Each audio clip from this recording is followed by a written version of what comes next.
Nossa saudação aos confrades redentoristas, padres e irmãos desta comunidade, aos nossos noviços que aqui fazem esse ano tão especial, o ano do noviciado, preparando-se para a vida consagrada redentorista, para a missão redentorista. Também nossa saudação aos nossos oblatos redentoristas aqui de Tietê, comunidade Santa Terezinha, as religiosas, enfim, a todos vocês que vieram rezar, participar desta tarde, desta celebração de louvor, de gratidão a Deus pela vida de Santa Terezinha. Todos somos devotos e admiradores desta mulher que marca a história, a vida da igreja, com sua espiritualidade, com seu ensinamento. Nós acabamos de ouvir a liturgia da palavra, riquíssima, riquíssima. Poderíamos ficar refletindo só sobre a primeira leitura, o Evangelho, que tratam sobre a oração, para que a gente aprofundasse e cada vez mais percebesse a necessidade que temos de rezar. Quem reza entra em comunhão, em sintonia com Deus. Quem reza não se distancia da realidade, não fica alienado, mas penetra no coração do próprio Criador. Quem reza vence as batalhas, os desafios da vida, porque a oração nos fortalece. Todo cristão, toda pessoa que reza é intercessor junto de Deus, para que tenhamos força, para que consigamos viver todos os desafios, obstáculos da nossa vida. E a segunda leitura nos trata da palavra de Deus, que serve para orientar, para formar o homem novo em cada um de nós. Palavra que deve ser valorizada, palavra que deve ser sempre buscada, palavra que queremos também anunciar, enquanto discípulos missionários que somos pelo batismo. Porém, o padre Rosivaldo me deu um tema, e é o tema da festa, desse ano de Santa Terezinha. E eu não saí lá de São Paulo para vir aqui só para falar um pouquinho, então vou falar bastante sobre o tema. A palavra vocês vão aproveitar outro dia. O tema colocado foi esse. Espero que o Dom Joércio já não tenha dito tudo ontem, tenha deixado um pouquinho para mim. O tema colocado para a festa foi esse: caminhar juntos, Santa Terezinha e a força de uma igreja sinodal. 3 palavras-chave que nós encontramos neste tema. Caminhar juntos. Esta é uma tradução daquilo que se está falando tanto na igreja nos últimos tempos. É a tradução da palavra sínodo. Sim, odos, em grego, significa sim, juntos. Odos, caminho, caminhar. Caminhar juntos. A gente vai perceber o quanto a igreja, a partir da convocação do Papa Francisco, está preocupada em que nos tornemos uma igreja verdadeiramente sinodal. O que significa isso? Nós vamos ver daqui a pouquinho.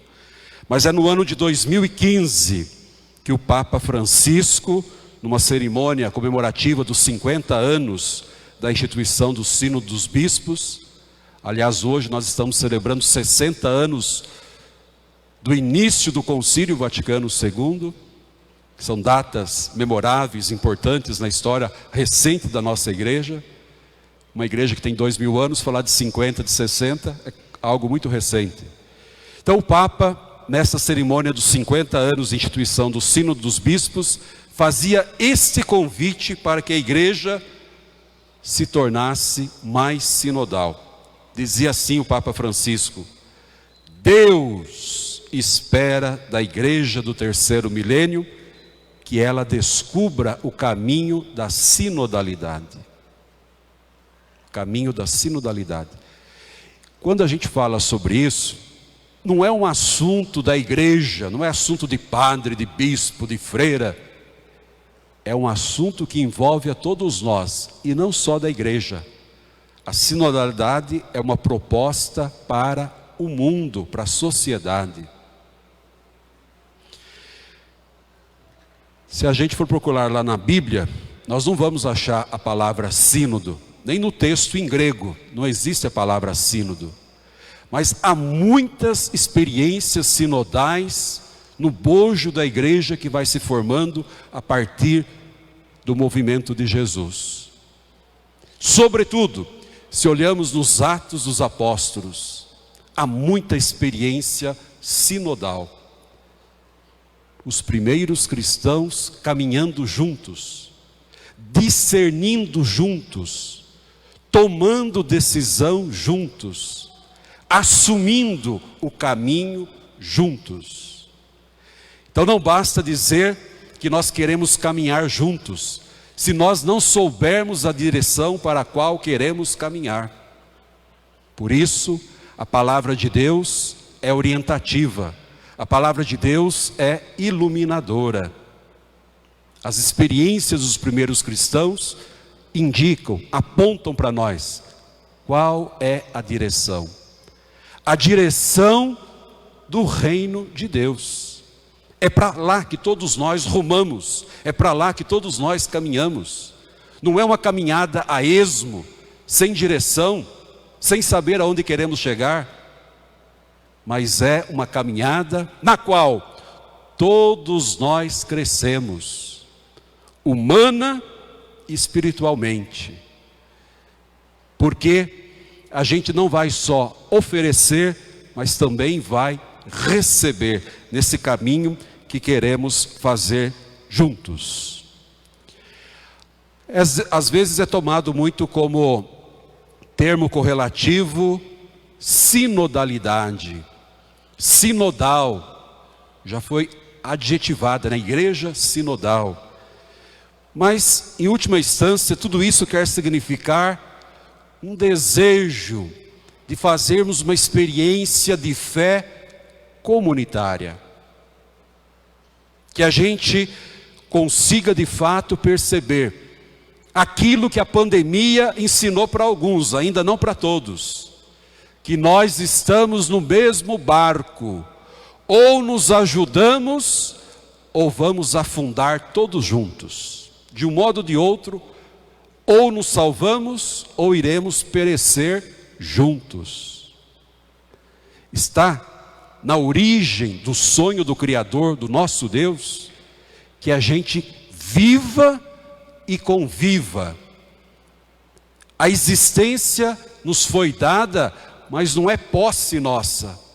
Temos que condividi-la com os nossos irmãos e irmãs.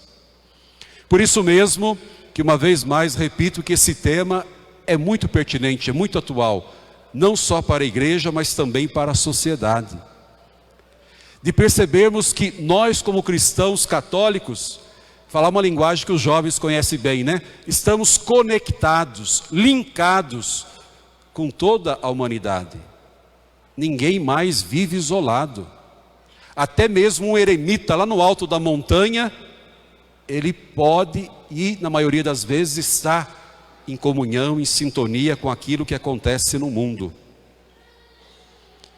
Portanto, a sinodalidade que Deus espera de nós é aquela que Ele nos propõe. Não é a que nós queremos propor para Deus. Não é aquela que nós imaginamos e queremos que Deus simplesmente abençoe. Por isso mesmo que a igreja está fazendo um longo caminho de discernimento. Reuniões, encontros, estudos. Não é para perder tempo nem gastar dinheiro em vão, mas é para a gente discernir. E o passo que a nossa igreja está dando é no próximo ano, 2023, o grande sínodo para a tomada das grandes decisões. Não caminhamos juntos quando não somos inclusivos da diversidade, ou quando eliminamos a diversidade. A sinodalidade é sinfonia de carismas e ministérios, mas sempre em movimento e sintonia. Hoje vivemos na igreja e na sociedade uma dificuldade muito grande de aceitar o diferente, o que contrasta com o meu pensamento, com o meu gosto. É muita pobreza espiritual e humana quem assim procede. É com a diferença do outro que eu posso crescer. É com um pensamento diferente que eu posso aprender. Mas hoje impera o ódio, o diferente. Eu preciso eliminar, eu preciso fazer como se não existisse. Isso no pensamento de Deus não existe. A diferença enriquece. A diferença faz que todos nós ganhemos, que todos nós aprendamos. Por isso, meus irmãos e irmãs, colocar este tema na festa de Santa Teresinha é uma grande responsabilidade. É pedir que ela interceda de fato para que nós caminhemos juntos, que nós sejamos sinodais. É óbvio que o sínodo não é um talismã, não é um placebo que vai resolver todos os nossos problemas, não é uma mágica. Implica trabalho, estudo, tempo, para que caminhando junto, vendo as nossas diferenças, possamos encontrar também aquilo que temos em comum. E com certeza, para todos aqueles que creem, nós temos mais coisa em comum do que de diferenças. A sinodalidade vai possibilitar que a gente vislumbre aquilo que o Concílio Vaticano II, há 60 anos atrás, buscava resgatar da igreja primitiva. E o que eu já havia mencionado para vocês, as experiências bíblicas que nós temos sobre isso, sobretudo lá no Atos dos Apóstolos. Oração diária e coletiva, refeições comunitárias, partilha dos recursos financeiros. Olha que retrato bonito de uma experiência sinodal. Rezar juntos, fazer refeição juntos, partilhar do mesmo pão, o que nós fazemos em toda e cada Eucaristia, mas também colocar os nossos recursos, fazer a partilha, para que tudo isso se torne muito concreto, muito palpável, na vida, sobretudo de quem mais sofre, de quem mais precisa. A partir do 4º século da história da nossa igreja, se tornou tão imperativa a experiência do sínodo, que pelo menos 2 vezes ao ano, as igrejas particulares, as dioceses, deveriam realizar os seus concílios, os seus sínodos, para as grandes decisões que iriam orientar aquela igreja particular. Tivemos depois, como o concílio de Nicéia, no 4º século, que determinou que toda grande decisão não fosse tomada por uma pessoa, mas sempre de modo comunitário dentro da igreja. Sobretudo inspirado por esta certeza, por essa convicção, que Deus fala ao coração de todos, embora havendo diferença de ministérios. O bispo é aquele que anima, que orienta, que ensina, mas ajudado pelos padres, pelo presbitério, e sobretudo, acreditando que também o Espírito está movendo, inspirando, sobre todos aqueles que são batizados e participam igualmente da comunidade, e que formam a grande maioria, os leigos. O caminho sinodal, portanto, tem uma grande trajetória, uma grande tradição dentro da nossa igreja. Não é algo inventado pelo Papa Francisco, mas nós poderíamos arriscar até dizer que o sínodo está na essência da igreja de Jesus Cristo. É algo querido por Jesus. Nós aprendemos, e quando rezamos o credo niceno constantinapolitano, nós dizemos que a igreja de Jesus é una, santa, católica e apostólica. São as 4 notas características que definem a nossa igreja, que não foi fundada num lugar qualquer, num tempo qualquer, mas essa igreja deixada por Jesus. E a gente poderia até arriscar dizer que a 5ª nota, a 5ª característica dessa igreja é de ser sinodal. Uma igreja que quer de fato ser expressão de um compromisso comunitário. Segunda parte do tema colocado para a nossa festa de hoje, Santa Teresinha e a força de uma igreja sinodal. A força já está subentendida com base em tudo aquilo que eu disse. A pertinência, a relevância que tem o sínodo, não só para a igreja, mas para a sociedade. Há muitos vocabulários, sinônimos para a palavra, mas aquilo que nós estamos buscando é aquilo que a sociedade também precisa e deve buscar. Não existe um iluminado que tenha todas as respostas. Se nós formos capazes de discernir, de buscarmos juntos, de modo comunitário, respostas, soluções para os nossos problemas, teremos muito mais êxito. Por isso aí reside a força da sinodalidade civil, religiosa cristã. Portanto, falar de Santa Teresinha com esse tema. Será que Santa Teresinha, no seu século, jovem que era, pensou sobre o sínodo? Quando nós contemplamos a vida dos santos e santas de Deus, entre eles Santa Teresinha, São Geraldo Magela, nosso irmão redentorista, a gente vai perceber algumas características em comum.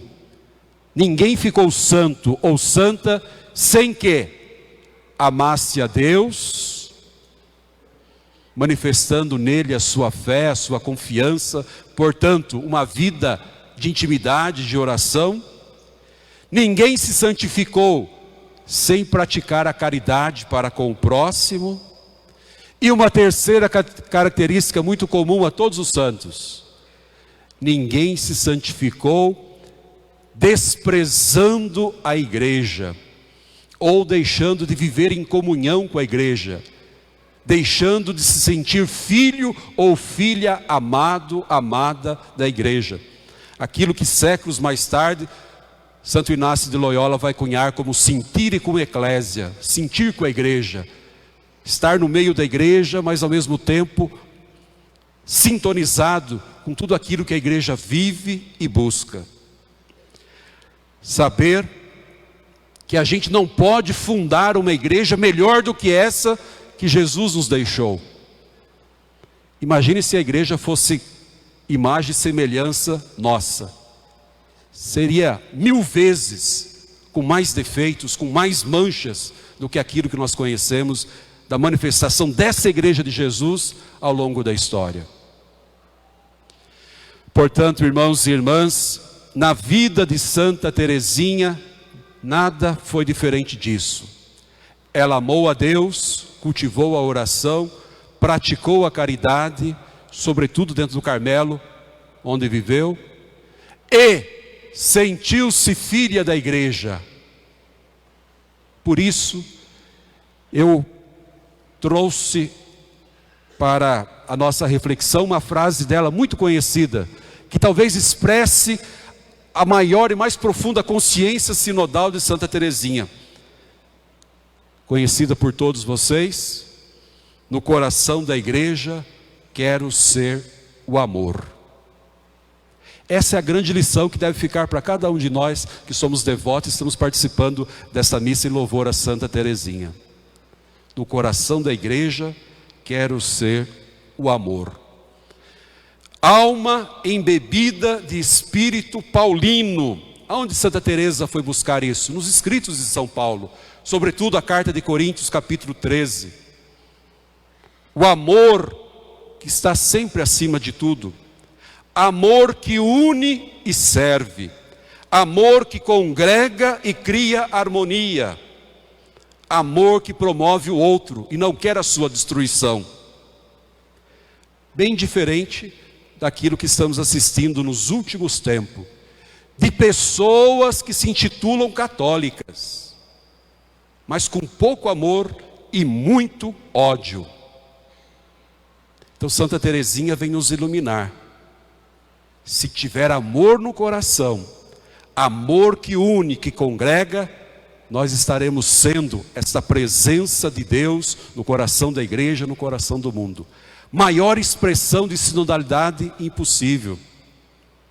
É sentir-se um com os outros, mas a partir do amor, daquilo que une, daquilo que congrega, daquilo que ajuda a edificar a minha vida, a vida do meu semelhante.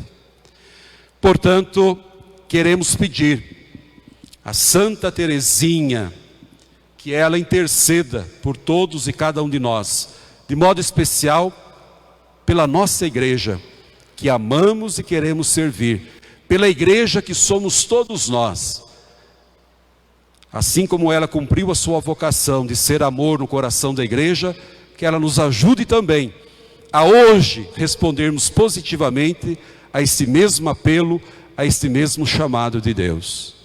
Santa Teresinha, rogai por nós.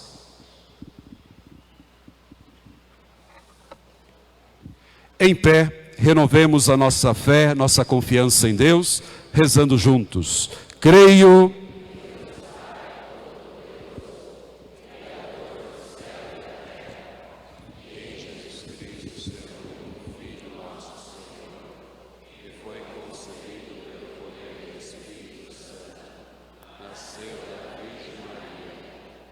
padeceu sob Pôncio Pilatos, foi crucificado, morto e sepultado, desceu à mansão dos mortos, ressuscitou ao terceiro dia, subiu aos céus, está sentado à direita de Deus Pai Todo-Poderoso, donde há de vir julgar os vivos e os mortos. Creio no Espírito Santo, na Santa Igreja Católica, na comunhão dos santos, na remissão dos pecados, na ressurreição da carne, na vida eterna. E agora apresentemos a Deus as nossas preces, na confiança de que Ele está no nosso meio, nos ouvindo, nos atendendo.